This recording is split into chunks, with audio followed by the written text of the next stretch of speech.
Private job చాలా కష్టం అండి. దానికి టైమింగ్స్ ఎక్కువ, టైమింగ్స్ ఉండవు. మరి పిల్లల్ని చూసుకోవాలి, పెద్దవాళ్ళ మీద వదిలేసి ఇద్దరం వెళ్ళి డబ్బు సంపాదించి అవసరం డబ్బు, కానీ పిల్లలకి బాధ్యత నేర్పించాలి, వాళ్ళకి అన్ని తెలియచెప్పాలి. మరి ఇంట్లో ఇద్దరం వెళ్తే ఎలా అని చెప్పి ఇంట్లో ఉంచారు.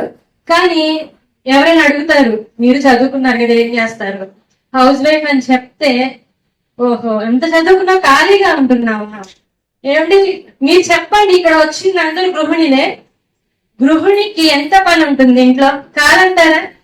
ఇంట్లో పనంతా చూసుకోవాలి, భర్తని ఆఫీస్ పంపించాలి, పిల్లల్ని చూసుకోవాలి, వాళ్ళని చదివించాలి, వాళ్ళకి కావాల్సిన స్నాక్స్ దగ్గర నుంచి అన్ని చేయాలి.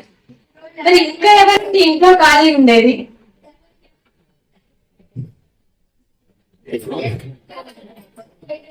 లేదండి, చాలా మంది ఉంటారు. నేను అన్ని చేస్తాను ఇంట్లో, ఎందుకంటే చాలా మంది ఉంటారు.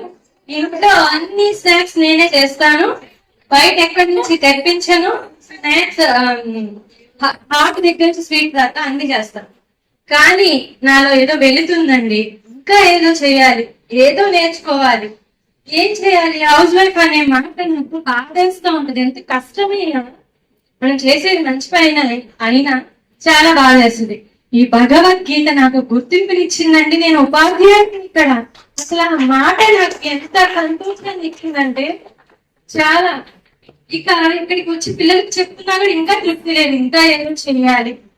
మాకు సత్సంగం జరుగుతుంది మార్నింగ్ టైం 5:30కి. చక్కగా నేర్చుకుంటూ ఉంటున్నాము. ఇక శివకృష్ణ గారు ఇప్పుడు రాలేదు, సుజాత్ గారు భర్త అన్నయ్య రాలేదు, మధ్యాహ్నం వరకు ఉండి వెళ్ళిపోయారు. అన్నయ్య ఒక ఆలోచన చెప్పారు సార్కి. పిల్లలకి ఆదివారమే కదా మనం నేర్పిస్తున్నాం, డైలీ ఆన్లైన్ ద్వారా ఒక్క 10 నుంచి 15 నిమిషాలు భగవద్గీత నేర్పిద్దాం.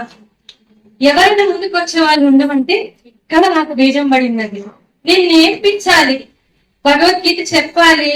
ఓన్లీ ఆదివారమే చెప్పడం కాదు, రోజు నేర్పించాలని గ్రూప్ లో మెసేజ్ పెట్టామన్నమాట. మనకి ఆధ్యాత్మికమైన గ్రూప్స్ ఉంటారు.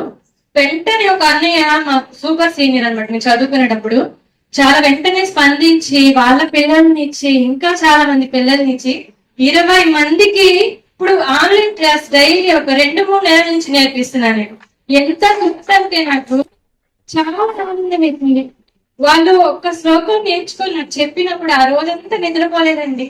అంటే ఇంకా ఏదో చెయ్యాలని దానికన్నా పిల్లలకి నేర్పించింది వాళ్ళ భవిష్యత్తుకి ఎంత ఉపయోగపడుతుంది. ఈ ఆనందం చాలదా చెప్పండి?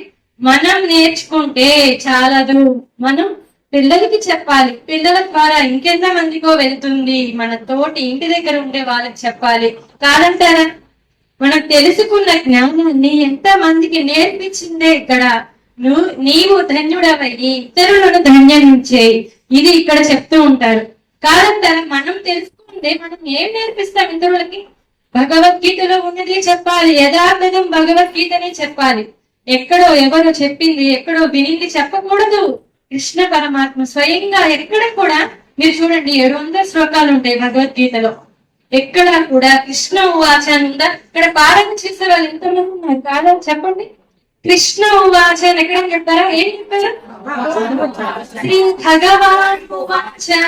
స్వయంగా ఆయన వ్యక్తులు వచ్చారు ఈ భూమి మీదకి. కాబట్టి ఎక్కడ కూడా మానవుడికి అహంకారం ఉంటుందండి తప్పకుండా. అందుకని మానవుడే వచ్చాడు కాబట్టి ఎక్కడ కూడా ఆయన కృష్ణ ఉవాచ అని చెప్పాల, భగవాన్ ఉవాచ అని చెప్పారు. కాబట్టి కృష్ణ పరమాత్మ చెప్పింది యథార్థం నేర్చుకుందాం, మనము తెలుసుకుందాం, ఇతరులకు నేర్పిద్దాం. కృష్ణార్పణ. ఇప్పుడు